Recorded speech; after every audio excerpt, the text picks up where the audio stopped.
Okay, guys, we've talked about what the Gilded Age means by Mark Twain, this idea that everything on the outside looks wonderful, but when we start getting into things, we're going to uncover that the outside is really just a sham, and we get in deeper into politics and into businesses, and we're going to start to realize how corrupt the Gilded Age is. And we talked about this when we looked at our picture analysis. So we did the picture analysis last semester where we talked about the good of the Gilded Age and then how corrupt and how the workers and farmers had issues. And we also saw, as we move west, the effects on the Native Americans. And what we're going to look at is the politics of the Gilded Age and how the politics of the Gilded Age really laid the foundation for things looking great, but yet the corruption is embedded within our government. So for the Gilded Age, really the Gilded Age starts off right after the Civil War, so around 1865, and it goes all the way to 1900. So we're going to go back to a little bit of stuff from Reconstruction to talk about how the Gilded Age was present then. So at the end of the Civil War, we're going to see Grant comes to office. We know Grant is one of our generals that was on the Western Front. He's the guy who captures Vicksburg, and he ended its continuous voyage for the South, getting supplies from Texas and Mexico. And so we see that he is going to be the Republican nominee, and he's going to run against Horatio Seymour, a Democrat. We know in 1868 there's more Republican states in our union, so Grant will win. But one of the campaign slogans of the time is waving the bloody shirt. Basically, you vote the way you fought. Waving the bloody shirt, if you're a Union soldier, if you're in the Union, you wave the Union flag, so vote the way you shot. So in the left-hand political cartoon, this is actually from the South. It's a political cartoon about how Southerners should vote. And if we see these Southerners, and if you look at the guy's belt right here, this guy in the middle, his belt buckle, it says Confederate States of America. We are seeing that these are Southerners who are pushing down an African American. And we know by the Civil War, African Americans did not have rights. Many of them are expressing the want for rights, and so are women. And we will see the abolitionist movement will overshadow, eclipse the women's rights movement. We will see the 13th, 14th, and 15th Amendment come about. 13th, abolishing slavery. 14th, making people who were born in the United States equal citizens. The 15th Amendment granting the vote to African Americans. But what we know in Reconstruction is, yes, they're granted these rights, but African Americans are prevented from hearing and using their rights because of the grandfather clause, poll tax, and literacy tests, and sheer intimidation. So what we're going to see in the South, if you look at this political cartoon, the Democratic Party nominees Seymour and Blair are supported by the Confederate States of America and this new group, the Ku Klux Klan, that comes out. And so we're going to see our southern states will be solidly Democratic all the way up until LBJ initiates civil rights acts in 64 and 65. So because a lot of our southern states are not in, and because a lot of black Republicans are voting in the South, the Republicans will win in the 68 election. We know Grant had a huge family. Grant was a general. He will write his Civil War memoirs. And many people look at Grant as a great administrator. But in his cabinet, he had great scandals in his administration. We're going to see the Credit Mobilier scandal. The thing about the Credit Mobilier, many people, we've already talked about this, many people thought, great, we have the Transcontinental Railroad. We could increase trade in America. We could bring in raw materials. We could settle the West. But when we looked at the Credit Mobilier scandal, we realized that the Union Pacific hired the Credit Mobilier because they were going to secretly profit, because the people who were in charge of the Union Pacific were also the directors of the Credit Mobilier. So they charged them the highest prices, and they were able to pocket the federal government's money. Just another scandal within his administration. The next scandal is the whiskey ring. The whiskey had a tax at this time, and many of the people who were in charge of collecting this tax were actually taking the tax revenues The last one is the Indian ring. And we saw this with our the Plains Indian notes, that the Native Americans had renegotiated treaties on the promises that they would get land and that they would get food, clothing, and shelter and things provided to them by the federal government. The federal government will sign this treaty, but often the agents that would go out there to garner resources for the Native Americans would often leave by pocketing that money and giving lackluster clothing, awful provisions, awful food to the Native Americans. So another thing during this time period is that we see about 95% of Americans are actually voting in this time period. And many people are going to hear democracy is great. But the main reason why we see a lot of people getting involved is because of the political machine. And we talked about this last semester. The political machine is a party boss who is encouraging immigrants to vote. In encouraging them to vote, the political machine is often offering items for them that they need, either jobs, money, things for health, food. And so our most notorious political boss at this time is this guy right here, Boss Tweed. You can see him standing by the ballot box. He's making sure all those immigrants vote according to his plea. And we're going to see, because William Marcy Tweed does control the votes, he's going to have a lot of sway within the government. And if y'all see over here, our political cartoonist Thomas Nast has drawn these political cartoons. He has portrayed Boss Tweed as a vulture. Most vultures prey on the weak, which is his analogy of him preying on the immigrants for their vote.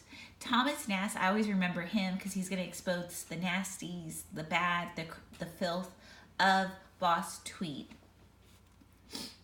We're going to see Boss Tweed, because he did control the votes. Boss Tweed is often able to get government contracts for jobs. One of the government contracts he gets is to build a federal building in New York. He is going to overprice the building of this building and pocket it the money. And so in this political cartoon, those are all the people that actually helped him build the building and pocketed government's money. Okay, so Grant, we're going to see he's going to run for the presidency again, but he's going to be burdened with taxation duties going up, the financial crisis. We're going to see the corruption that is going on. And so in this election of 1872, Grant's administration, many people are going to talk about the corruption that we saw in the whiskey ring, the Indian ring, the credit mobilier scandal. And we're going to see Horace Greeley will run against him and will bring up all of the corruption that will go on. Again, Horace Greeley is a Democrat. If you see right here, he has the support of the Confederate States. And we're going to see Greeley will attack Grant as foul and a crank, but Greeley will die. And we will see that the Democratic Party is actually divided up until Grant will win re-election. One of the main reasons why Grant wins the election, it resides on the vote of Southern blacks that support the Republican Party. Again, this was one of the readings that we did last semester about how African Americans are going to be tied to the Republican Party because it is the party that secured the right to vote for them in the 15th Amendment. So in 1873, there is going to be a panic. We have them every 20 years. We're going to see that this panic raises the question about what money supply should we really support. Should we have money that, because remember we've talked about money, that paper money cannot be made without gold being in the bank. So many farmers, many laborers are going to seek inflationary policy by saying the government should just circulate and print more paper money. Again, if the government does that, it leads to the value of the dollar declining. So in counter to this idea of inflationary policy, we're going to see many bankers and creditors and intellectuals are going to support hard money, that we should have gold backing our dollar. What will occur is the federal government will endorse the gold policy, and they're going to initiate the Species Redemption Act, that they're going to call in dollar bills, and they're going to make sure that our dollar is adhered to in a gold backing it. And so this will lead to the creation of the Greenback Labor Party. The Greenback Labor Party, just like its name sounds, greenbacks, it wants green dollars. It wants more dollars being printed. And we're going to see that this party eventually will protest the government's Species Redemption Act. So in 1876, we've talked about this election. It's the Hayes-Tyndall election. We see actually in this election that Tyndall gets the popular vote. But there's 3 states that turn in double returns. They turn in returns for the Democrats and the Republicans. So this will go to the House of Representatives. And these 3 states are, Louisiana, South Carolina, and Florida. It goes to this commission. This commission has 15 members on it, 8 Republican, 7 Democrats, and they decide the election goes to Hayes. Many Southerners are outraged because if you look at the popular vote, Tilden has won the popular vote. The Electoral College gives the election to Hayes. Many Southerners are saying this is not fair, Tyndall should have won, and this is what's going to lead to the Compromise of 1876, 1877, where Hayes will get the presidential office, but Reconstruction will end in the South. And because Reconstruction ends in the South, this is what's going to lead to the lack of the enforcement of the 13th, 14th, and 15th Amendment for African Americans. And for the next 100 years, African Americans not being able to garner their rights. So this is the compromise I talked about. So really at this time, our political parties are going to be kind of equal. We're going to see that many Democrats are in the South. The Republicans are in the North. I will talk about this geographical shift next semester when I get to Johnson, this semester, when I get to Johnson and Nixon. There's intense voter loyalty. Many people vote party lines. The Democrats, we see that they're mainly white Southerners. They're Catholics. They're immigrants. They're urban working poor. We've seen this since the Jefferson administration that our Democratic Party is mainly people of the common man. However, our Republican Party, the Democrats also include farmers. Our Republican Party are mainly northern businessmen, African Americans, because the Republican Party has garnered them the right to vote, northern Protestants, and older people who disliked immigrants. And they're mostly middle class. At this time, our government is very laissez-faire. Both parties didn't want the government to do much. The main duties of the government was to deliver the mail, maintain a national military.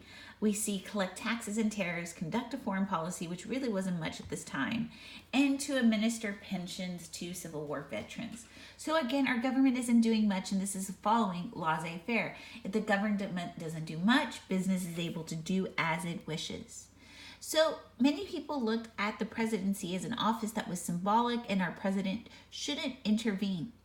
Most of our control of politics was by party bosses, such as Senator Roscoe Conkling. We see that they felt that the president was just a figurehead, and within the party boss really controlled what was going on. We're going to see that the president will just give out jobs according to how the party boss feels, who is loyal to the party. So we're going to see our government bureaucracy actually increase, that there's going to be more people working for the federal government. And this is going to lead to a division in the Republican Party. The Republican Party is actually going to divide into 2. And it divides into 2 about how jobs should be given out. Should jobs be given to people who are qualified? And that's what the half-breeds believe. They believe that people in the government should be qualified for their position. And the other half of the Republican Party were the stalwarts. And the stalwarts believe that they should be given based on the spoil system. You give a job to your friends even though they're not qualified. So the half-breeds believe that you should be qualified. The stalwarts, because it starts with an S, I remember that they believe that you give jobs based on the spoil system. This division on how jobs should be given out leads to a division about who should they nominate. A compromise will come out that Garfield would be the nominee for the presidency, which he is a half-breed who believes in jobs being given out based on qualifications, And Arthur, his vice president, is a stalwart. He believes that jobs should be given to people who are loyal through the spoil system. They will win the election, and so the Republicans dominate the presidential office. But what will happen is there's this crazy deranged guy. His name is Charles Guiteau, and he is asking for a job in the Paris embassy.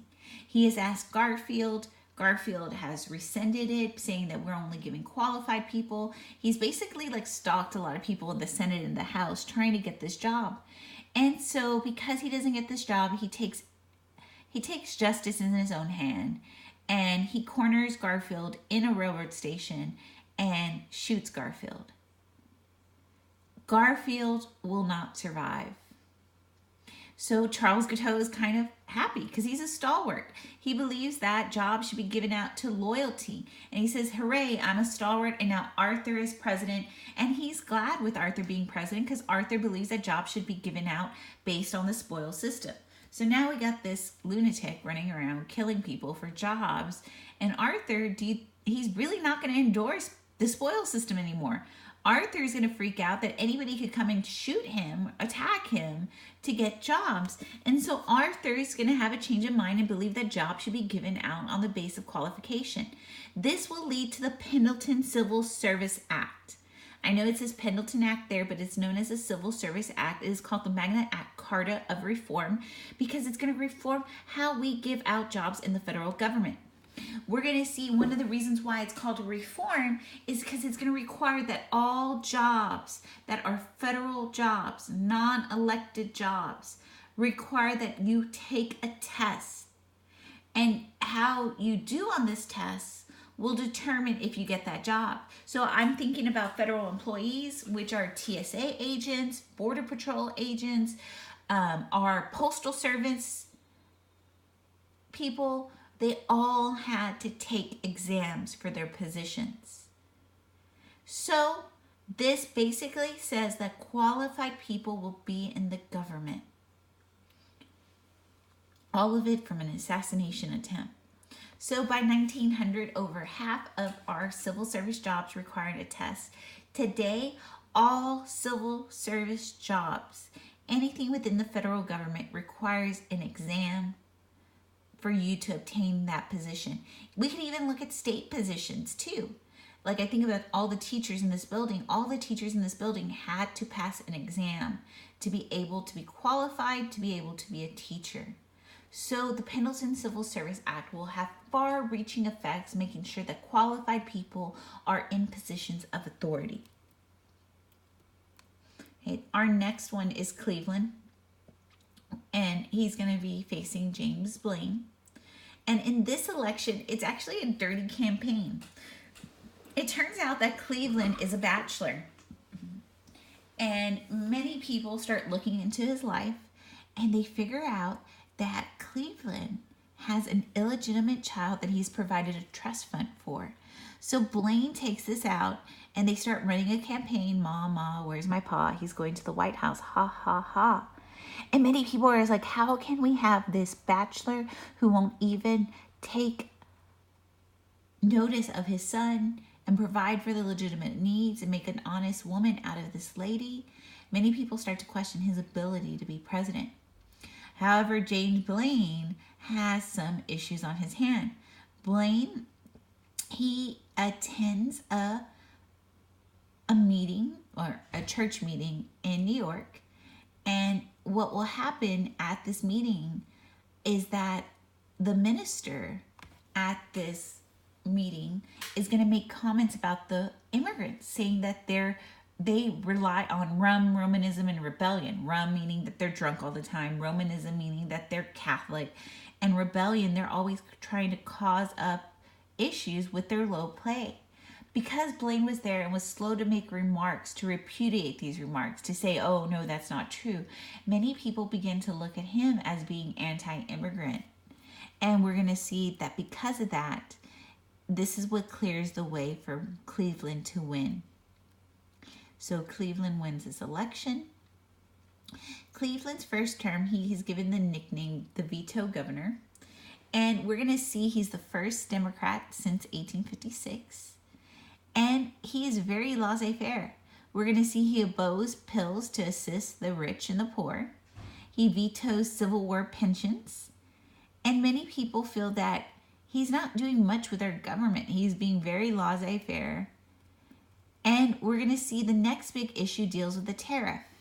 He's going to look at this tariff and he says, wow, this tariff has earned the U.S. $100 million in surplus.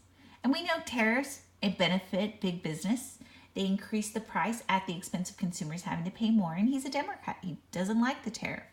And so what Cleveland is going to do is, the Mugwumps oppose him removing the tariff. And they're going to leave the party. But Cleveland's view on tariffs is he wants them lowered. And so the tariff will become a major issue in the 1888 election. So there it is. The tariff is the sharp issue. Because the Republicans like the tariff because they're big business. The Democrats don't like the tariff because they're the common man. And so because Cleveland endorses that he's against the tariff, Benjamin Harris will become president, who's a Republican, who's big business.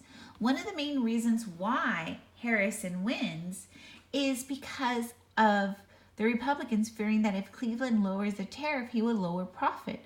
So we look at this political cartoon right here. Do y'all see these guys that look like monopolists? It says right there in his little pocket, monopolist. He's a big business guy. Here's another business guy. And all of these guys in the middle of these two, the owner and probably the manager, oops, sorry guys, are laborers. Do y'all see these whips that they have? And it says coercion. I don't know if y'all know what coercion is, but you're being coerced or you're being forced to do something you don't want. So these guys are coming up to the ballot box and they're laborers. They should vote Democratic. But their bosses and their managers tell them, if the Democrat wins, don't show up to work tomorrow. So they start to think, well, if a Democrat wins, I'm going to lose my job. So I'm not going to vote Democratic. And these laborers vote Republican to keep their job. They vote Republican, and we're going to see the tariff will remain. So Benjamin Harris mainly wins the election because in absence of political bosses, the factory boss encourages the laborers to vote Republican. And we're going to see Benjamin Harrison's administration fall very short. They have a huge surplus left over from the Cleveland administration, and Congress will spend it. Congress will spend this money on a couple of things, but we'll talk about it in a second because I thought it was the next slide, but it wasn't. We're going to see that the federal government is going to come under arms by the laborers and the farmers, that they want our government to curb the power of the trust, the business. The Interstate Commerce Act will be passed. This is the first attempt of the federal government to regulate business. I promise you'll see that on your test. And it's supposed to regulate business and stop businesses that are doing things that are illegal, such as rebates, pulls, monopolies. Okay, the next one is the Sherman Antitrust Act. This is supposed to be against monopolies in the formation of them, such as Rockefeller, but it won't be used against monopolies. McKinley tariff is going to raise the tariff to an ultimate high to protect businesses. It goes up to the highest rate. We're looking about 50%. And we're going to see that the Republican Party will lose big because they're favoring businesses. They're not enforcing these acts. They're increasing the tariff. So in 1892, many of those workers are very upset at Harrison's pro-business approach, the lack of enforcement of the Interstate Commerce Act and Sherman Antitrust Act, that Grover Cleveland is the first president to be reelected in unconsecutive terms. So he's reelected. So Cleveland will lose support fast. We're going to see he's blamed for the Panic of 1893. He's going to defend the gold standard, that the government should keep the gold standard in the time of this panic.